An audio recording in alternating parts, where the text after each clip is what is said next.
Bonsoir et bienvenue en ce jeudi 4 mars 2021.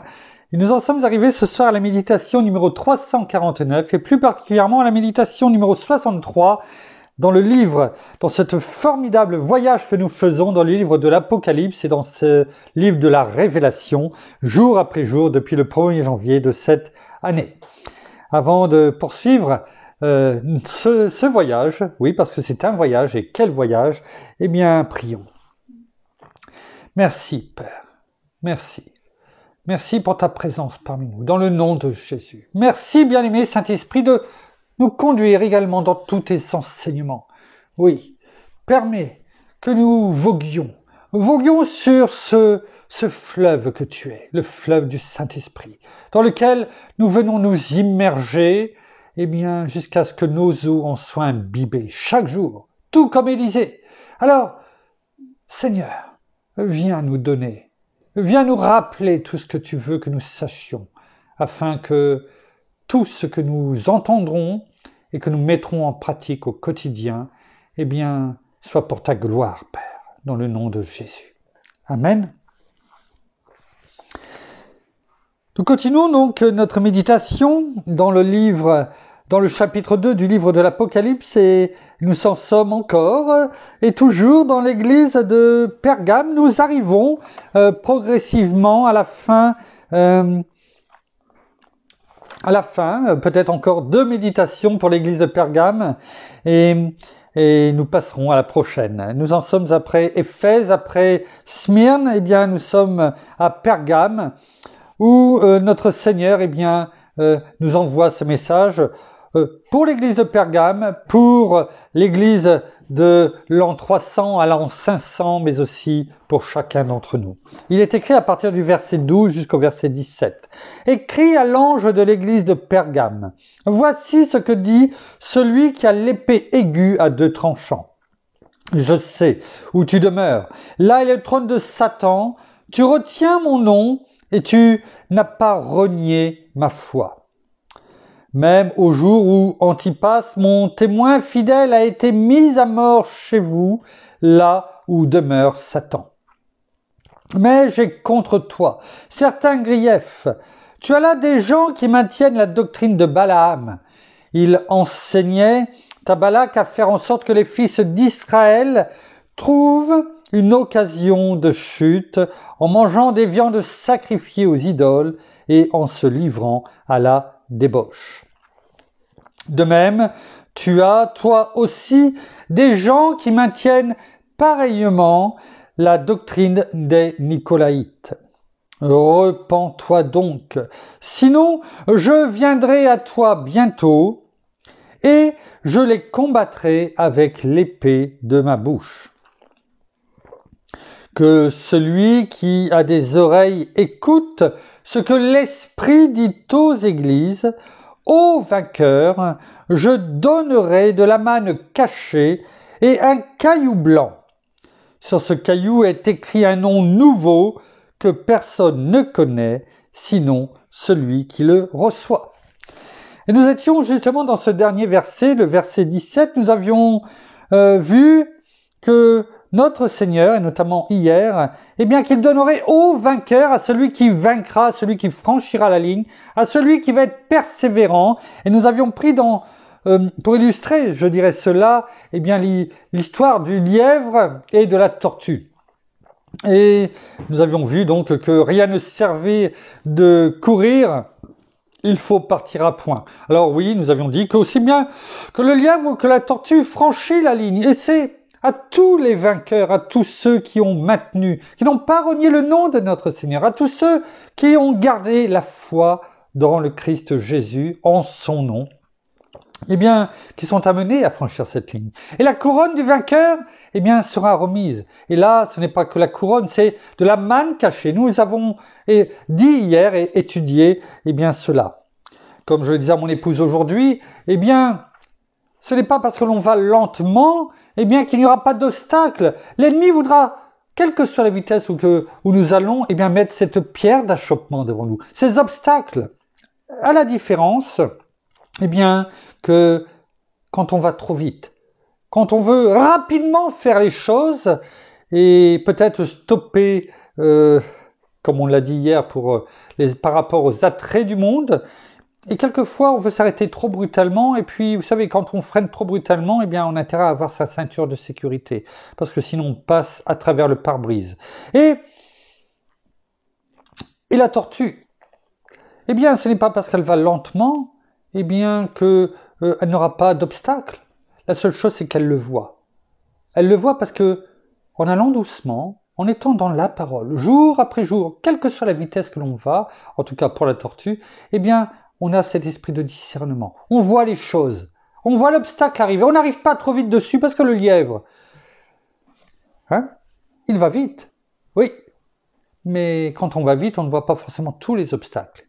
Et bien souvent, en allant trop vite, et en tournant la tête à droite, à gauche, vous savez, pour regarder non plus le centre de la volonté de Dieu, de notre Seigneur, et de nous laisser conduire par notre bien-aimé Saint-Esprit, on regarde, ce qui nous distrait. Et dans ces cas-là, on arrive tellement vite sur l'obstacle qu'on ne le voit pas et on se prend les pieds dedans. Et quelquefois, ça peut faire très très mal.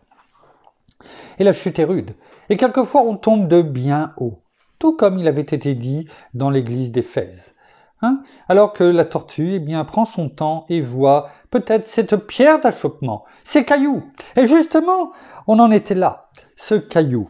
Parce qu'après la manne cachée, notre Seigneur nous dit « Je donnerai de la manne cachée et un caillou blanc. » Qu'est-ce que cela peut être, ce caillou blanc? Alors, tout d'abord, on va commencer par blanc. Caillou, on sait ce que c'est qu'un caillou. Blanc. Blanc de l'adjectif grec liokos. Et qui veut dire brillant. Brillant de blancheur. Vous savez, voilà, on le regarde et on est ébloui. Tellement qu'il est brillant. Brillant. D'un blanc éblouissant. Voilà ce que veut dire blanc ici dans, sa traduction grecque originale. Donc, brillant de blancheur, d'un blanc éblouissant. Et quand j'ai vu cette traduction, je me suis dit, mais ça représente notre Seigneur. Regardons ce qui est dit dans Apocalypse, on l'a vu, chapitre 1er, verset 14. Lorsque Jean faisait la description de cet être qu'il voyait devant lui, qu'il a reconnu bien sûr, et où il est tombé comme mort. Regardez, sa tête et ses cheveux étaient blancs comme laine blanche, comme neige. Vous savez, cette neige, là c'est les périodes des vacances d'hiver qui se terminent pour, je crois, les dernières zones, et les gens se sont précipités dans cette fenêtre qui était ouverte, malgré le contexte, la neige, à la montagne, parce que la neige était tombée. Ils sont attirés à la neige, parce que c'est blanc, parce que c'est joli, parce qu'ils peuvent skier sur la neige, même si cette année, en tout cas, ils ne le peuvent pas. Mais ils sont attirés par la neige. Vous savez, quand certaines stations, quand la neige tombe, ils parlent de l'or blanc. Cet or blanc, cet Eldorado, parce que ça attire tellement de monde. Et toutes ces personnes qui sont attirées par cet or blanc, font vivre tout ce qu'il y a autour. Ma prière, c'est qu'il y ait autant de monde qui soit attiré par la blancheur éclatante de notre Seigneur, qui est décrit ici par l'apôtre Jean. Que les gens, par sa parole, mais par sa blancheur éclatante, soient attirés à lui, afin de tomber comme mort, c'est-à-dire à ses pieds, et se repentent. C'est ce que, en tout cas, ma prière, vraiment ce qui sort de mon cœur ce soir, pour toutes ces personnes. Donc cette blancheur éclatante. Et cela rappelle quoi? Notre Seigneur, Christ glorifié. On le voit, et on va le prendre dans d'autres versions, on va déjà le regarder dans la version Colombe, en Matthieu, regardons Matthieu, l'évangile de Matthieu, chapitre 17, au verset 2. Magnifique chapitre, et notamment ce passage tout au début, qui est la transfiguration. À partir de, donc il monte sur cette montagne, à l'écart, Jacques, comment dirais-je, Pierre, Jacques et Jean, avec notre Seigneur Jésus, et toujours ce trio avec notre Seigneur. Et il est écrit au verset numéro 2, et ça a dû être quelque chose de formidable, je pense, en tout cas pour Pierre, Jacques et Jean, de voir ce que l'on va lire, de formidable, peut-être un peu comme Jean dans l'Apocalypse. Est-ce qu'ils sont tombés à terre? Je ne sais pas, mais ça a dû être quelque chose d'exceptionnel. Ils voyaient déjà, eh bien, ce qui devait arriver finalement, en voyant notre Seigneur, eh bien, se transfigurer, mais pas tout seul. Regardons. Il fut transfiguré. Transfiguré. Je regarde ce qu'ils disent du grec métamorphose. Voilà, c'est le mot grec pour transfigurer, c'est métamorphose. Hein? Se métamorphoser. Quelque chose qui se métamorphose. Donc on voit bien, hein, cette chose soudaine, parce que ça, il n'est pas dit après tant de temps, non. Il fut transfiguré devant eux. C'est-à-dire qu'il s'est métamorphosé devant eux. Oh, gloire à toi, Père. Gloire à toi.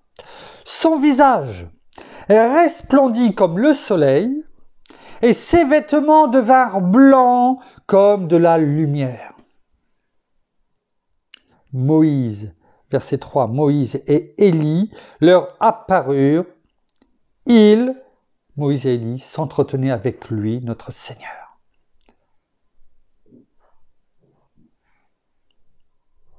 Ça devait être quelque chose d'extraordinaire. Moïse, dont on n'a jamais retrouvé le corps, hein, ne l'oublions pas, Dieu lui a dit, tu ne franchiras pas le Jourdain, tu n'emmèneras pas dans la terre promise le peuple d'Israël, ça sera Josué, celui qui a été avec toi pendant toutes ces 40 dernières années. Et toi, le voyage se termine là. Il est temps d'aller t'endormir. Et il est monté sur une montagne, et c'était terminé. Il est dit que Satan a combattu avec l'ange de l'Éternel, notamment, sûrement avec l'ange, Michael, guerrier, et pour le corps de Moïse. Mais Satan n'a pas eu le dernier mot, bien sûr. Ensuite, qu'est devenu le corps de Moïse? Qu'importe, on ne l'a jamais retrouvé. Et je veux croire qu'il a été emmené, tout comme Élie, sur le chariot de feu. Lui aussi n'a pas connu la mort. Élisée était là et il l'a vu. Il a vu le char de feu arriver, prendre Élie, et il lui a dit, Élie, envoie-moi ce manteau, le manteau d'Élie. Et il l'a envoyé parce que on ne va pas refaire l'histoire d'Élie, on aura peut-être l'occasion d'en reparler, on l'avait déjà médité dans les psaumes des temps modernes. Le manteau, Élie lui a envoyé, ce manteau a revêtu Élisée, et il a reçu la double portion.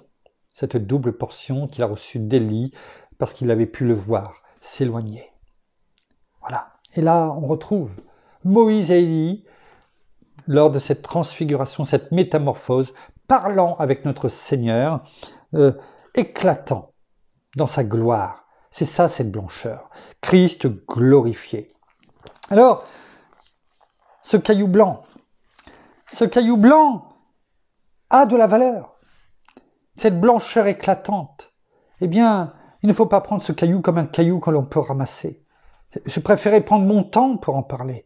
Parce que ce caillou blanc que notre Seigneur, eh bien, va remettre au vainqueur, va nous remettre, je n'en doute aucunement, eh bien, il a son importance. C'est l'image, quelque part, de notre Seigneur, eh bien, glorifié. Alors, qu'est-ce que cela peut représenter, ce caillou blanc? Eh bien, parce qu'il y a toujours, bien sûr, l'image spirituelle, mais également sa contrepartie sur terre, par rapport au contexte dans lequel il a été écrit. Alors, il y a deux interprétations qui sont pas à choisir, c'est une réalité, c'était factuel. C'était ce qui s'est passé. La première, c'était quoi? Eh bien, il y avait un usage selon lequel les juges, eh bien, écrivaient sur une pierre blanche, signe de l'innocence, on le sait, on le voit aussi encore aujourd'hui, pour les mariés, pour chez d'autres confessions, eh bien, comment dirais-je, les aubes pour les communions. Mais en tout cas, une pierre blanche où les juges écrivaient, eh bien, le nom, comment dirais-je, de l'accusé qu'ils voulaient absoudre, c'est-à-dire, comment dirais-je, acquitter. Voilà. Donc, ils écrivaient sur cette pierre blanche, eh bien, le nom de la personne, et ça leur permettait, eh bien, de dire, par rapport aux juges qui avaient mis, eh bien, le nom de la personne, eh bien, ils étaient acquittés. Et ils pouvaient repartir. Donc ça, c'est une réalité, c'est ce qui existait. Et il y a aussi cette deuxième interprétation qui est beaucoup plus proche, à mon avis, de ce que l'on lit ici, et qui est en relation, quelque part, eh bien, avec l'image que notre Seigneur donne à l'église de Pergame et à chacun d'entre nous. Et à l'époque, eh bien, un athlète qui gagnait une course, ou en tout cas une épreuve, eh bien, recevait un caillou blanc qui lui servait de laisser-passer à la célébration, bien sûr, des vainqueurs.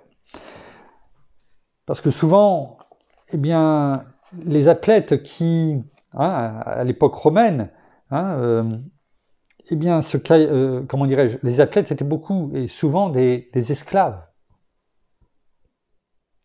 Ils étaient entraînés pour. Ce n'était pas la personne qui arrivait et qui, comme aujourd'hui, tiens, je veux être athlète. Souvent, c'était des esclaves.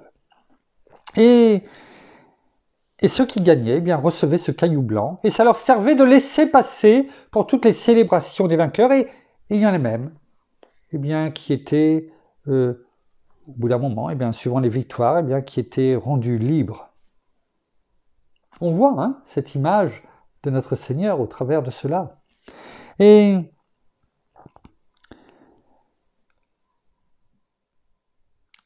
ce langage, au travers de ce caillou blanc et de se laisser passer, exprime donc que la notion que les vainqueurs, là, dans le Seigneur, vous savez, ô vainqueur, je donnerai, oui, de la main cachée, et un caillou blanc. Eh bien, cette notion que l'on vient d'expliquer, eh bien, exprime la notion que dans le Seigneur, dans cette persévérance, dans la foi en son nom, eh bien, nous recevrons également un laissez-passer au travers de ce caillou blanc, tout comme, eh bien, dans le contexte de l'époque, eh bien, les vainqueurs recevaient ce caillou blanc comme en hommage et en laissez-passer pour toutes les célébrations.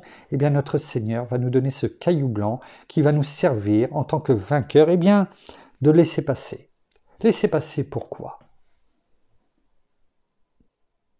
Parce qu'on sera dans sa présence, on pourra aller où on veut, déjà on sera libre, tout comme on est déjà libre, et bien sur cette terre, en Christ notre Seigneur, eh bien, un laisser-passer à un festin grandiose. On le voit dans Apocalypse. Apocalypse chapitre 19 au verset 9. Regardons ce qui est écrit.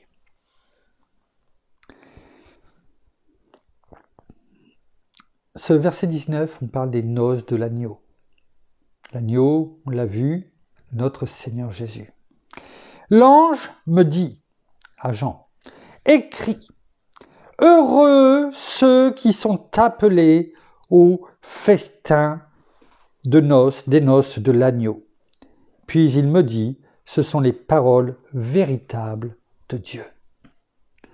Ce caillou blanc, finalement, c'est un laissez-passer aux noces de l'agneau, à ce festin où seront réunis tous les enfants de Dieu avec notre Seigneur glorifié. Merci pour ce caillou blanc que tu nous donnes, que tu donnes aux vainqueurs, ce laissez-passer à toutes les célébrations. Et cette célébration que nous attendons toutes et tous en tant qu'enfants de Dieu, en tant que frères et sœurs, c'est de pouvoir être avec toi à ces noces. Toi qui viens rechercher, eh bien, ton Église, ton épouse, sans ride ni tache. Voilà l'explication, eh bien, de ce caillou blanc. Et sur ce caillou blanc, eh bien, il est dit, sur ce caillou est écrit un nom nouveau. Sur ce caillou est écrit un nom nouveau que personne ne connaît. Restons sur est écrit, et sur ce caillou est écrit un nom nouveau. Alors là, il y a aussi, c'est pour ça qu'on le fera en 2 fois, eh bien, plusieurs choses. Tout d'abord, sur ce caillou est écrit. Le mot grec le verbe grec pour écrit, et c'est le mot même racine, hein, on en a déjà parlé, c'est-à-dire d'où cela vient, eh bien c'est le verbe grec grapho. Ça vous dit sûrement quelque chose. De là a été tiré graphologue, graphologie. C'est quoi la graphologie? Eh bien, on va regarder la définition. On va la regarder. Je vais juste la prendre. Alors, excusez-moi.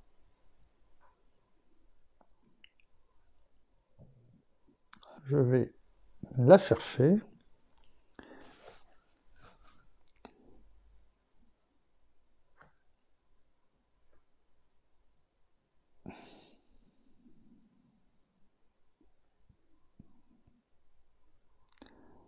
Alors, graphologie. Excusez-moi, elle est partie, la définition. Donc, graphologie, voilà.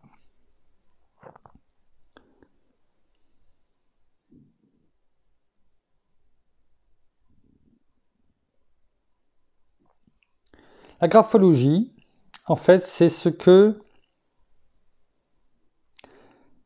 votre écriture révèle de votre personnalité. En fait, c'est comme si que notre écriture était un miroir de notre personnalité. C'est ça la graphologie. Je ne voulais pas vous donner des termes qui sont trop scientifiques et qui restent accessibles à chacun d'entre nous. C'est ça la graphologie. C'est-à-dire que ce qui va être écrit sur ce caillou blanc, c'est pourquoi je préfère prendre le temps.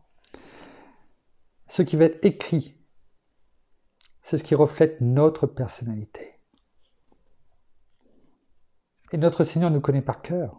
Notre Père, notre bien-aimé Saint-Esprit, nous connaît par cœur. Et sur ce caillou, c'est cela qui va être écrit. Notre personnalité. Parce qu'il ne se trompera pas en écrivant notre nom dessus. Ce sera ce qui va nous refléter. Notre caractère, tout ce que nous avons pu finalement faire et être en Christ Jésus notre Seigneur. Ce que nous avons pu, dans notre destinée, est-ce que nous y sommes entrés? Est-ce que, parce que on peut rater des choses. Vous savez, c'est comme sur une autoroute. On roule et on rate la sortie. Est-ce que ça veut dire que c'est fini? Non, on peut prendre la prochaine et revenir. Mais on a quand même raté la sortie. Et on a peut-être raté, en ratant la sortie, on a peut-être raté tout ce qui était prévu entre les deux.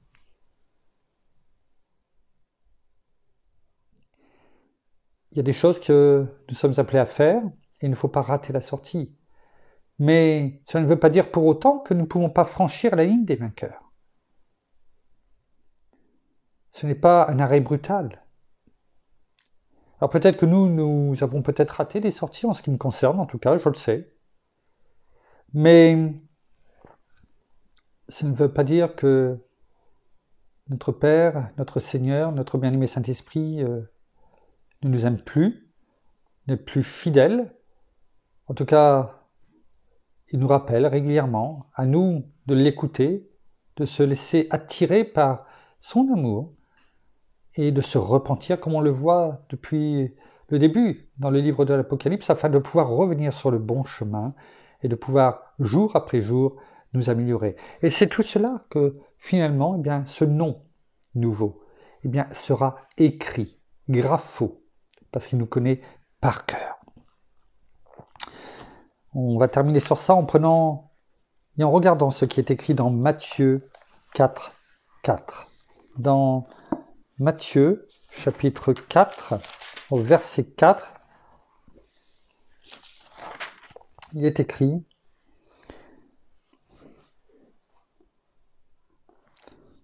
Jésus répondit, il est écrit, et on le connaît par cœur bien sûr, l'homme ne vivra pas de pain seulement, mais de toute parole qui sort de la bouche de Dieu. Ce qu'il dit, c'est qu'il nous connaît par cœur. Et lorsqu'il sortira de la bouche de Dieu, eh bien, d'écrire notre nom, il ne sera fait aucune erreur. Il ne se trompera pas, parce qu'il nous connaît par cœur. Alors, à nous, chaque jour, dans nos méditations, dans les cultes personnels, eh bien, nous aussi, d'apprendre à connaître toujours davantage notre Seigneur, notre Père, sa parole de vie, de vérité, afin que notre nom, eh bien, qui sera écrit, eh bien, reflète, oui, notre caractère, mais surtout celui de Christ en nous. Rappelons-nous, dans Galates 2:20, il est écrit « Je suis crucifié avec Christ, et ce n'est plus moi qui vis, c'est Christ qui vit en moi. Et ma vie présente dans la chair, eh bien, je la vis dans la foi au Fils de Dieu qui m'a aimé et qui s'est donné lui-même pour moi. Alors, si c'est Christ qui vit en nous, quel beau nom que nous allons avoir sur ce caillou qui nous sera remis, sur ce caillou blanc qui nous sera remis. Nous verrons la fin eh bien, demain de ce verset avant de passer eh bien, à l'église suivante. Merci Père, merci Seigneur, merci bien-aimé Saint-Esprit, une fois de plus eh bien, pour ce que tu nous as permis de recevoir comme enseignement ce soir. Nous te remercions, nous te rendons gloire encore. Nous terminons par la prière.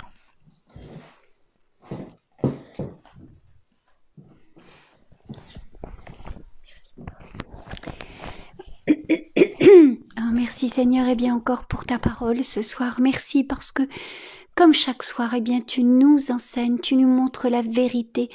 Merci parce que tu agis en nous, et merci parce que nous voulons boire, nous voulons manger ta parole afin qu'elle nous nourrisse complètement, qu'elle nourrisse tout notre corps, mais aussi nos pensées, mais aussi notre cœur, surtout notre cœur. Nous voulons de cette nourriture, eh bien, que toi seul peux nous donner.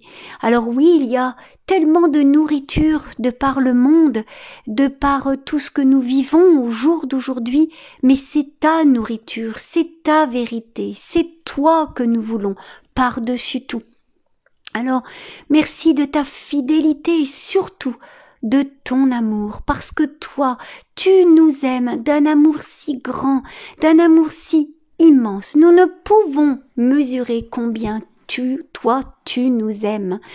Tu connais tout de nous, tu sais tout ce que nous allons te demander, même avant que nous ouvrions la bouche, parce que tu connais nos pensées, tu connais notre cœur, tu connais chacun de nous, tu connais, oui, comme il est écrit que tu connais chaque cheveu qui sont sur notre tête. Tu peux même les compter. Oh, combien tu nous connais tellement par cœur. Alors nous aussi, nous voulons te connaître par cœur, te connaître chaque jour un peu plus. Et par ces méditations, eh bien, nous avons ce privilège, nous avons cet honneur, nous avons cette joie de pouvoir te connaître et connaître surtout tout ce que tu veux révéler et à tes enfants et comment tu veux les instruire.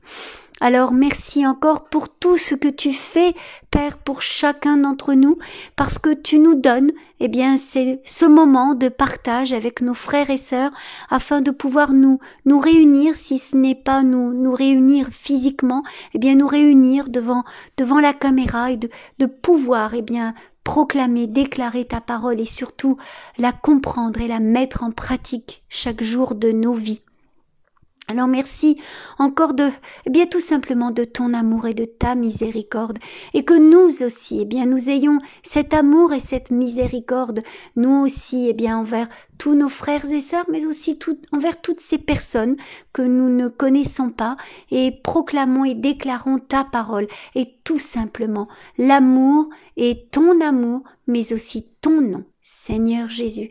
Alors soyez tous abondamment bénis, dans le nom de Jésus, et passez de bons moments entre frères et sœurs, et fortifiez-vous les uns les autres, et surtout, continuons de prier les uns pour les autres, afin d'être fortifiés et encouragés chaque jour, dans le nom de Jésus. Amen. Amen. Amen. Merci. Voilà, ainsi s'achève la méditation de ce soir. Nous saluons, comme à l'accoutumée, nos amis au Québec, au Canada, en France, en francophonie, à Paris, autour de chez nous, et nous vous bénissons toutes et tous dans les bénédictions, de toutes les bénédictions spirituelles dans les lieux célestes en Christ. Nous vous souhaitons en tout cas une très bonne fin de journée pour certains, une bonne soirée pour d'autres, en tout cas un bon appétit et surtout une très très bonne nuit à toutes et à tous. Et nous vous donnons rendez-vous demain pour la suite et la fin, je pense, du message à l'église de Pergame, avant de commencer celui de l'église de Thyatire. Et en tout cas, nous serons là, présents au même endroit et à la même heure. Il y a de grandes chances, en tout cas, à 18h demain. Passez une bonne fin de journée. À demain. Au revoir.